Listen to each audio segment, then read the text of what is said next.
अस्सलाम वालेकुम। मेरा नाम डॉक्टर तलहा है। मैं न्यूरोलॉजिस्ट हूँ, रावलपिंडी पाकिस्तान में प्रैक्टिस करता हूँ। कल यानी 27 जून 2025 को एक नहायत ही दिलखराश वाक़या पेश आया, जहाँ पर एक ख़ानदान के कई अफराद एक दरिया के बहाव के बीच में फंस कर रह गए और वो अपनी आंखों के सामने अपने प्यारों को बहते हुए देख रहे थे, उनकी जान जाते हुए देख रहे थे और कुछ नहीं कर सकते थे। और अफसोसनाक बात यह कि जो इर्द गिर्द लोग साहिल पे खड़े हुए उनको देख रहे थे, वो भी कुछ नहीं कर सकते थे। ऑफ कोर्स ये पहली दफ़ा नहीं है कि इस तरह का वाक़या पाकिस्तान में पेश आया हो, बहुत से हादसात होते रहते हैं। लेकिन बहैसियत डॉक्टर मैं ये समझता हूँ कि जो बाद में कॉन्वर्सेशन होती है इस तरह के वाक़यात के मुतालिक, वो बिल्कुल भी ऐसी नहीं होती है कि जिससे एक मुस्बत चेंज लाया जा सके और आइंदा से इस तरह के मामलात को रोकने की कोशिश की जा सके। जो सियासतदान होते हैं उनका मामला होता है फिंगर पॉइंटिंग, यानी एक दूसरे की तरफ ब्लेम उठाना कि जी ये फ़लानी पार्टी का या फ़लाने लोगों का। जो अवामुन्नास होते हैं वो इदारों को बुरा भला कहते हैं और इसी तरह मामला गुजर के 4 5 6 दिन गुजरते हैं और उसके बाद से हमारे जहन में ये बात नहीं रहती है और मीडिया साइकिल से भी ये चीज़ निकल जाती है। बहैसियत डॉक्टर मैं जानता हूँ कि जब हस्पताल में कोई अमवात पेश आती हैं या फिर कोई सीरियस बीमारी होती है, तो एक चीज़ होती है जिसे हम कहते हैं मॉर्बिडिटी एंड मोर्टेलिटी मीटिंग, जिसमें उस पेशेंट का शुरू से आखिर तक अहवाल हम स्टडी करते हैं, डिस्कस करते हैं, पूरा डिपार्टमेंट बैठता है, सर जोड़ता है और कुछ कंक्लूजन्स निकालते हैं जिसकी बेसिस पे हम आइंदा ऐसी सिचुएशन को अवॉइड करने की कोशिश करते हैं। उसी तरह आप देखते हैं कि जब जहाज़ का कोई हादसा पेश आता है, जैसे पिछले दिनों अहमदाबाद में नहायत तकलीफ दे वाक़या पेश आया जिसमें 270 लोग अपनी जान की बाजी हार गए,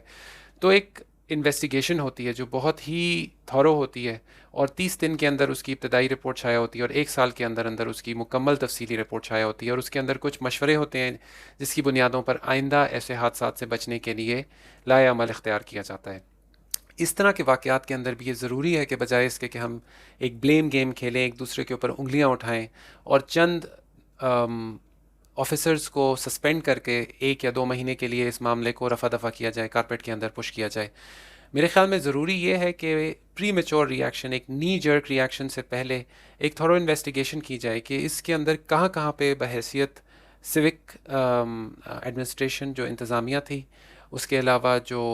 अवामुन्नास थे, जो रेस्क्यू की टीम्स थी और जो जनरल पब्लिक है, कहाँ कहाँ पर हमसे गलतियाँ हुई और किस तरह से हम उसको करेक्ट कर सकते हैं। ऑफ कोर्स शुरू यहाँ से होना चाहिए था कि ये पहली दफ़ा नहीं थी कि पाकिस्तान में मानसून यानी बरसात का मौसम आया था, हर साल आता है। जो सिविक एडमिनिस्ट्रेशन थी उनका काम था कि इस चीज़ को एंटिसिपेट करते, सोचते कि ये होने वाला है और अच्छे तरीके से तशहीर कर देते कि लोग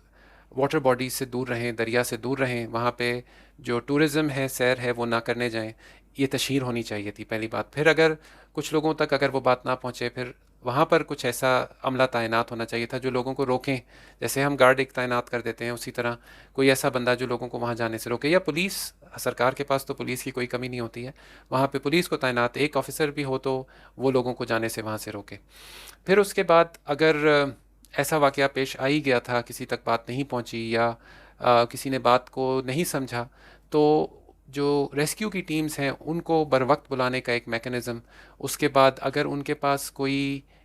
ऐसा सामान ही ना हो जिससे वो रेस्क्यू कर सकें तो फिर वो क्या कर सकते हैं। तो ये फिर वही बात कि ये पहली दफ़ा नहीं थी। जैसे बीमारियां हमारे पास क्लिनिक में बार बार एक सी आती हैं, थोड़ा सा 19-20 के फ़र्क के साथ वैसी ही बीमारी आती है, उसी तरह ये वाक़यात भी बार बार रिपीट होते हैं। तो क्यों ना उनके पास ऐसा कोई सामान हुआ जिससे वो इनको रेस्क्यू कर सकते हैं। क्यों ना एक बैकअप प्लान हुआ जिसके तहत अगर उनके पास कोई रेस्क्यू का इक्विपमेंट नहीं था तो कोई हायर लेवल इक्विपमेंट यूज़ किया जा सकता। जैसे लोग कह रहे हैं कि हेलीकॉप्टर यूज़ किया जाता। ऑफ कोर्स सिविक एडमिनिस्ट्रेशन और जो हुकूमत होती है उसके पास हर तरह की चीज़ों के ऊपर जो है वो कंट्रोल होता है और मुश्किल के हालात में फ़ौज को मदद के लिए बुलाया जा सकता है। तो ये टाइमली वार्निंग और टाइमली अलर्ट होना, ये सारा कुछ इस अफसोसनाक इस दिल खराश वाक़े के अंदर मिसिंग नज़र आया कि एक मैकेनिज़्म इस तरह की चीज़ को पहले तो एंटिसिपेट करने का, कि सोचने का कि ये हो सकता है, फिर उसके बाद जब वो हो गया तो उसके लिए एक टाइमली रिस्पॉन्स, एक बर वक्त रिस्पॉन्स मिसिंग नज़र आया। मेरे ख़्याल में इस पे प्री मेच्योरली यानी वक्त से पहले एक प्रॉपर इन्वेस्टिगेशन से पहले उंगलियां उठाने का, चंद अफसरान को मुअत्तल करने का कोई फ़ायदा नहीं है, क्योंकि जब अदना लेवल के जो ऑफिसर्स होते हैं उनको मुअत्तल किया जाता है, असल में बड़े अफसरान अपनी रिस्पॉन्सिबिलिटी उनसे उनके ऊपर फेंक रहे होते हैं। तो ये बात कि हमें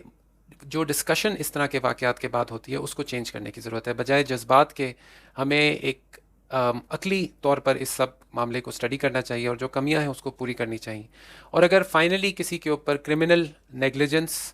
کا اشارہ آتا ہے تو اس کے اوپر بالکل اس چیز کو پرسو کرنا چاہیے تاکہ ایسے واقعات کو ڈٹر کیا جا سکے، یعنی لوگوں کو ڈسکریج کیا جائے کہ وہ ایسی چیز نہ کریں آئندہ یا ایسی لاپرواہی نہ کریں۔ پھر اس کے بعد یہ بھی دیکھنے میں آیا کہ کچھ لوگوں نے اس افسوسناک واقعے کو، جو ایک شدید ترین حادثہ ہے، کیونکہ ہم خود 24 کروڑ پاکستانی اپنے آپ کو اس آئلینڈ پہ کھڑا ہوا دیکھ رہے تھے، تو اس افسوسناک واقعے کو کچھ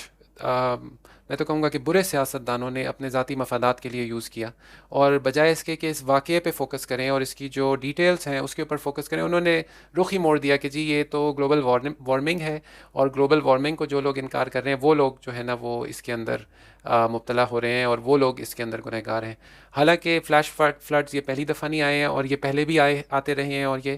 آگے بھی آتے رہیں گے، اور پوری دنیا میں اس طرح کے واقعات پیش آتے ہیں، جیسے کہ 2022 میں اسی طرح کا واقعہ کوہستان میں پیش آیا، جہاں پر 5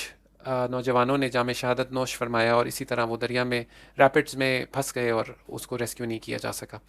تو میں امید کرتا ہوں کہ اس مختصر سی ٹاک سے جو اوور آل ڈسکورس ہے، جو ڈسکشن ہے اس طرح کے واقعات کے